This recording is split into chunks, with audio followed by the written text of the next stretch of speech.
AP మాజీ CM Nallari Kiran Kumar Reddy, Shri Potti Sriramulu Nellore జిల్లా BJP కార్యాలయంలో ప్రెస్ మీట్.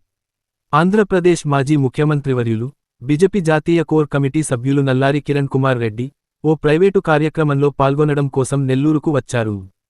కార్యక్రమం అనంతరం, శ్రీ పొట్టి శ్రీరాములు నెల్లూరు జిల్లా బిజెపి కార్యాలయానికి చేరుకున్నారు. వారికి పార్టీ నాయకులు ఘన స్వాగతం పలికారు.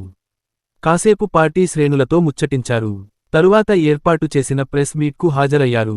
మీడియా మిత్రులు అడిగిన ప్రశ్నలకు సావధానంగా సమాధానాలు ఇచ్చారు. సమయం తీసుకొని వస్తాం. భారతీయ జనతా పార్టీ నాయకులుగా సమయము, సందర్భము, ప్రజలకు అవసరం భారతీయ జనతా పార్టీకి ఈ రాష్ట్రంలో ఉంది అని అనిపించినప్పుడు ఖచ్చితంగా భారతీయ జనతా పార్టీ ఈ రీజనల్ పార్టీస్ కంటే ముందరకు పోతుంది. నాకు పూర్తి నమ్మకం ఉంది. కూటమి ప్రభుత్వంలో మీరు పక్షంగా ఉన్నారు కదా, తెలుగుదేశం పార్టీ తీసుకున్న నిర్ణయాలు కానీ వాటి ఆలోచన కానీ తప్పు చేసుకుని ఖండిస్తారా? ఖచ్చితంగా నాకెందుకంటే ప్రజల వ్యతిరేకన పాలన నిర్ణయాలు వస్తే ఖచ్చితంగా సజెస్ట్ చేస్తాం. ఖండించేది వేరే, సజెస్ట్ చేసేది వేరే. చంద్రబాబు నాయుడు కలిసి నేను సజెస్ట్ చేశాను. నా జీవితంలో నేను చంద్రబాబు నాయుడు ఎప్పుడు కలిసలేదు. రాజకీయ వైరం ఉన్నా కూడా రాష్ట్ర ప్రజల మేలు కోసం, రాష్ట్ర ప్రజలు ఉన్న ఇబ్బందుల కోసం కృష్ణా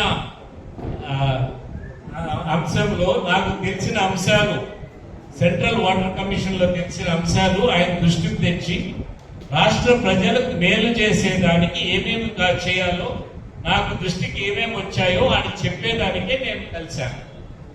మీకు అందరికీ తెలియకపోవచ్చు, నేను ముఖ్యమంత్రి పదవి కూడా నేను ఎప్పుడు అడగలేదు ఎవరిని. ఒక కప్పు కాఫీ కానీ, ఒక కప్పు టీ కానీ ఎవరికి లేదు ముఖ్యమంత్రి పదవి. ఇక్కడ రాసి ఉంటే, మన నుదుట రాసి ఉంటే దానంతగా పదవి వస్తుంది. పదవి కోసం రాజకీయాల్లో మనం దిగదారిన అవసరం లేదు. పదవి వచ్చినప్పుడు ప్రజలకు మేలు చేసేది ఎట్లా అనేది చూడాలి. ఇన్ని రోజులు ఎవరు పర్మనెంట్ కాదు. నువ్వు ఒక రాయి ఉంది, రాయి వేస్తావు, నువ్వు ఒక ఫర్లాంగ్ వేయగలుగుతావు పైకి, నేను 2 ఫర్లాంగ్ వేయగలుగుతాను, ఆంజనేయ రెడ్డి గారు 3 ఫర్లాంగ్ వేయగలుగుతాను. బట్ ఇంటికి రావాల్సిందే కదా. పదవి ఉండే వాళ్ళందరికీ పదవి పోతుంది ఏదో ఒక టైంలో. ఎక్స్ అనేది ఎక్కడికి పోదు. కృష్ణా వాటర్స్ లో ఇబ్బంది ఉంది 2 రాష్ట్రాలు, ఇప్పుడు కూడా ఉంది 2 రాష్ట్రాలు. 25 లక్షల ఎకరాలకి వీరిద్దరు ముఖ్యమంత్రులు కలిసి ఆ సుప్రీంకోర్టులో ఫైట్ చేయాలి ఆంధ్ర అండ్ తెలంగాణ కోసం. విభజన జరిగిపోతానే అన్ని అయిపోలేదు. నాకు తెలిసి 371T ఇంకా పోలేదు. మీకు చాలా మందికి తెలియదేమో 371T అంటే ఏమిటి. రిక్రూట్మెంట్ లో లోకల్, నాన్ లోకల్ పాలసీ ఇంతవరకు నాకు తెలిసి తీసేయలేదు. దాంట్లో పార్లమెంట్ లో 2/3 మెజారిటీ కావాలి తీసేయాలండి. నాకు తెలిసి ఇంకా కొనసాగుతాం. సో తెలంగాణలో ఏ ఉద్యోగం వచ్చినా కూడా ఆంధ్ర నుంచి అప్లై చేసి ఖచ్చితంగా ఉద్యోగం తెచ్చుకోవచ్చు. అదేవిధంగా తెలంగాణ ఉండే వాళ్ళు కూడా ఆంధ్రాలో ఏ ఉద్యోగం వచ్చినా కూడా అప్లై చేసి తెచ్చుకోవచ్చు గవర్నమెంట్ ఉద్యోగం. 371T అనేది ఉంది. లోకల్, నాన్ లోకల్ డిఫై చేసే ఇది క్లాజ్ ఆర్టికల్. ముఖ్యమంత్రి అయిన రోజుకి మన రాష్ట్ర ఆదాయం 42,000 కోట్లు ఉంది. నేను రాజీనామా పెట్టిన రోజు 85,000 కోట్లు మన రాష్ట్ర ఆదాయం, మన సొంత రాష్ట్రం.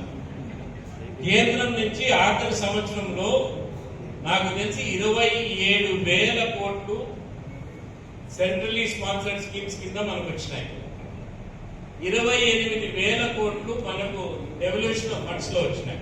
అంటే 55,000 కోట్లు కేంద్రం నుంచి వచ్చింది, 85,000 కోట్లు మన ఇన్కమ్. అంటే 90, 140 కోట్లు, 145, 150 కోట్లు బడ్జెట్ పెట్టేవాళ్ళం. ఇప్పుడు నాకు బడ్జెట్ అర్థం కాదు. ఎందుకంటే వాళ్ళ ఇన్కమ్ చూపిస్తే ఇన్కమ్ ఉండదు, బడ్జెట్ ఏమో 2 లక్షల కోట్లకి వెళ్ళి. బడ్జెట్ అంటే ఎక్కడి నుంచి నిధులు వస్తాయి, ఎక్కడ ఖర్చు పెడతారు, ఎంత ఖర్చు అవుతుంది అనేది ఉండాలి. ఇప్పుడు బడ్జెట్ పెట్టేది అక్కడ కానీ ఇక్కడ కానీ నిధులు ఎక్కడి నుంచి సమకూరుస్తారో ఉండదు. బడ్జెట్ ఏమో ఇంత ఖర్చు పెడతామని ఉంటారు. లాస్ట్కి వచ్చేటప్పటికి బడ్జెట్ ఖర్చు కాదు, డబ్బులు లేవు. సో అందుకని వేగవంతంగా కేంద్ర ప్రభుత్వం నుంచి ప్రత్యేక హోదాతోనే జరిగేదేం లేదు. ఇవన్నీ కూడా రాష్ట్ర బెనిఫిట్స్ మనం వారు ఉన్న ప్యాకేజెస్ ద్వారా, వారు ఉన్న స్కీమ్స్ మనం ప్యాకేజ్ ద్వారా పెట్టుకొని తెచ్చుకోవాలి. ఆంధ్రప్రదేశ్కు ప్రత్యేక హోదా అనౌన్స్ చేయక ముందు పార్లమెంట్ లో already Raghuram commission RBI Raghuram Rajan commission RBI chairman కాకముందు ఒక రిపోర్ట్ ఇచ్చాడు. ఒరిస్సాకి, బీహార్కి, అదేవిధంగా అస్సాంకి అట్లా 3-4 రాష్ట్రాలు ఇచ్చి వారికి ప్రత్యేక ఇది ఇవ్వాలి అని. అదొక ఆటంకి అయింది. సో ఇది వస్తే మేలే. రైల్వే కూడా ప్రైవేటీకరణ చేస్తున్నాం. ప్రైవేటీకరణ అనేది రాష్ట్ర ప్రభుత్వం వ్యాపారం చేయలేదు. నష్టాల్లో వచ్చిండేది ఇండియన్ ఎయిర్లైన్స్ కంటే పెద్దది కాదు కదా విశాఖ. సో దాన్ని చూసుకొని వారు అనలైజ్ చేసి విశాఖ ఉక్కుని అనలైజ్ చేసి ఏం చేయాలనో వాళ్ళు నిర్ణయం తీసుకున్నారు.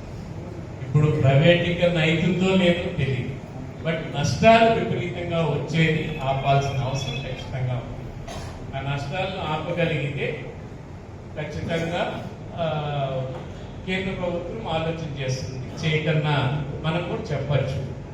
నేను ముఖ్యమంత్రిగా ఉన్నప్పుడు 30,000 crores ఎక్స్పాన్షన్ చేశాను విశాఖ ఉక్కు వాళ్ళు.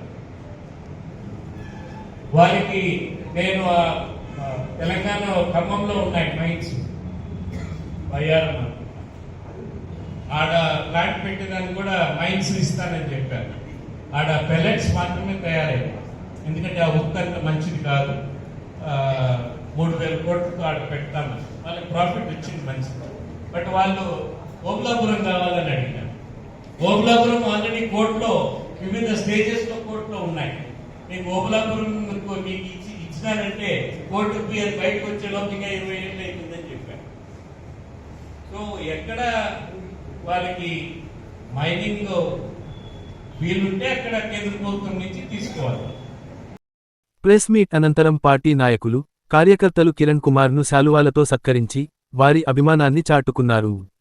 ఈ కార్యక్రమంలో బీజేపీ జిల్లా అధ్యక్షులు Vamshidhar Reddy, APSRTC regional chairman Sannapureddy Suresh Reddy, రాష్ట్ర మీడియా ప్రతినిధి ఆంజనేయ రెడ్డి, రాష్ట్ర ఉపాధ్యక్షులు వాకాటి నారాయణరెడ్డి, నెల్లూరు జిల్లా ప్రధాన కార్యదర్శి ఎరబోలు రాజేష్, యశ్వంత్ సింగ్, బీజేపీ నాయకులు మండ్ల ఈశ్వరయ్య, నెల్లూరు బీవీనగర్ బీజేపీ అధ్యక్షులు గుంజి శ్రీనివాసులు, జిల్లా, నగర నాయకులు, కార్యకర్తలు తదితరులు పాల్గొన్నారు.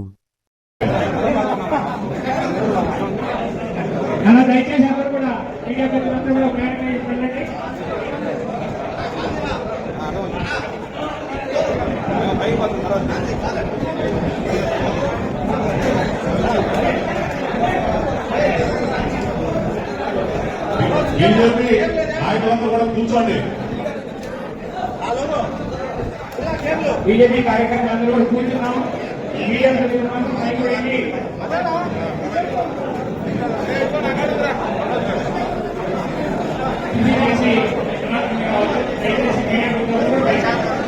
బీజేపీ నాయకులు కార్యకర్తలు అందరూ కూడా కూర్చోండి.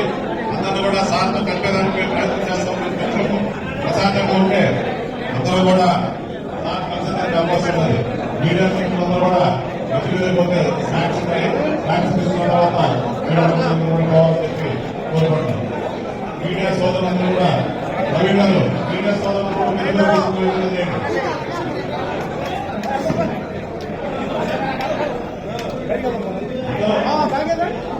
అందరూ కావచ్చు. అశోక్ అందరూ కూర్చోబెట్టారు. అందరూ కూర్చోబెట్టే ప్రశాంతంగా తీసుకోవద్దు.